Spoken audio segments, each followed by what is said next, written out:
My Lords, what distresses me most about the Brexit debate is the defeatism and the pessimism that runs through it.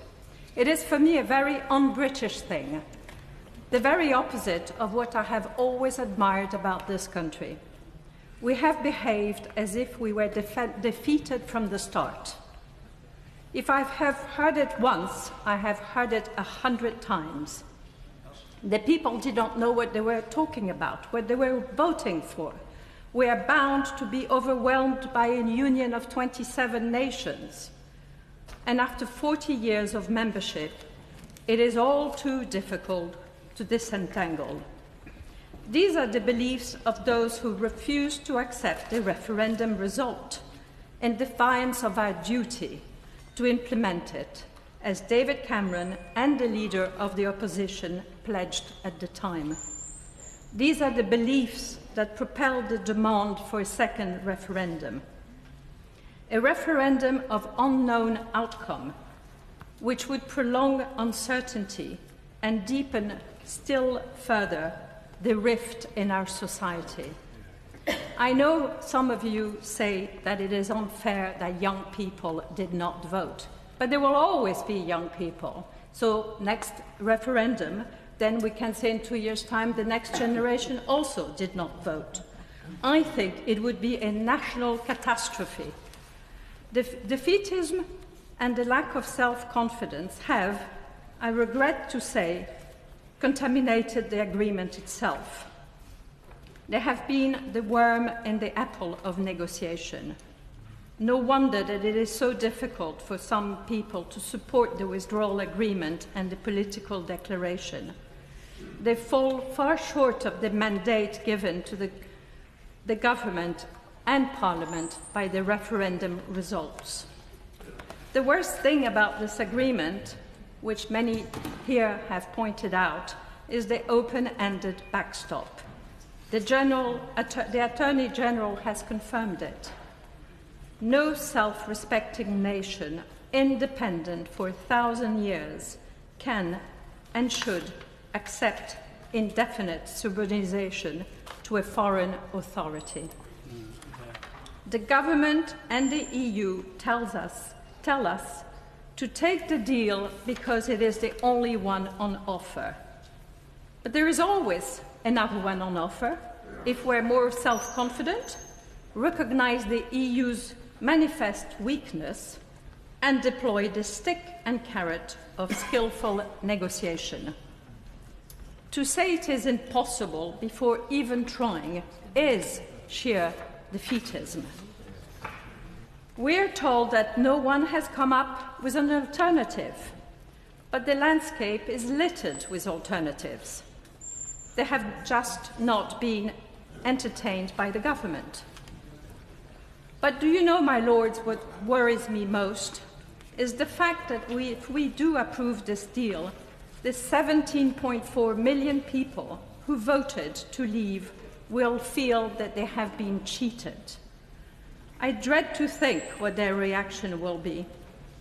We have only to look across the Channel at the violent demonstration all over France to see what happens when the political classes and its leadership lose touch with the people. And don't think, my Lord, that this cannot happen in this country. We must obtain an end date for our release from the backstop, or we must pursue another course. With political will, there is still time. There is, incidentally, no such thing as no deal. There's a spectrum of potential deals. Even a bare-bones agreement under the WTO rules does not deserve to be called crashing out. Of course, there will be periods of adjustment, but it's worth paying the price if we safeguard our sovereignty. The British are the most adaptable people. You just need to go to Germany, where I lived for 7 years, or to France, of which I hold a passport, to realize how flexible and how adaptable this country is, by contrast. This is the moment, my Lords, for our country to rise up from its defensive crouch. It is time to stiffen the sinew in defense of our nation's sovereignty. We can look forward to a new era of sovereignty and alliance with many friends around the globe, including Europe. It is not because we're leaving the European Union that we are not Europeans. I am a European. I'm the symbol of one. I firmly believe that we can do better for our country. And Lord Newby this morning spoke about a French person living in his constituency who has decided to leave the UK because of Brexit. Well, I say to her, good luck. I wager that as soon as she will soon be back when she has seen that in France unemployment is high, when the country is in a complete mess. And I know of French people who have been and are already back in the UK. So we should stop rerunning the referendum. We should stop the negativity. I think that people in this country and businesses want a closure. We should not be afraid. We should believe in ourselves, and even if it comes to what people call a no deal, I think we can handle it.